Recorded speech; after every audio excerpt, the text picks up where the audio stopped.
Ну, как я понял, ебанутые, полностью ютубовские, блядь, модераторы, долбоебы, блядь. Пидорасы, блядь. Гнилые, блядь. Уроды. Со своим проамериканизмом, с подрывателем-переворотчиком Навальным, блядь, и прочей хуйней.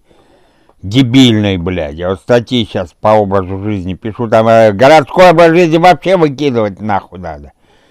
Все эти западные демократии выкидывать надо. Не только я говорю, многие геронтологи и медики говорят, что это нервоебство, блядь. Вам, пидорасам, сколько раз сказано? Никакого Навального переворотчикова, агента, блядь, ебаного, натовского, ЦРУшной пизды, блядь, который пытается устроить Майдан по всей России. Ну, говно проплаченное, явно. Который на какие-то, хуй знает, спишенные бабки учит свою дочку в Америке. Такой же хуйне, какая у вас в голове, блядь. Чтоб не было духа, блядь. Я сколько раз говорить буду. Я жалобы отправляю, опять вы мне его... Не надо мне этого пидораса продажной шкуры, вора ебаного, который создает ажиотаж вокруг ничего, замка там какого-то. Но если Путин ебанутый, хуй с ним, пусть замки себе строит. Но он ебанутый. В Давосы лазит.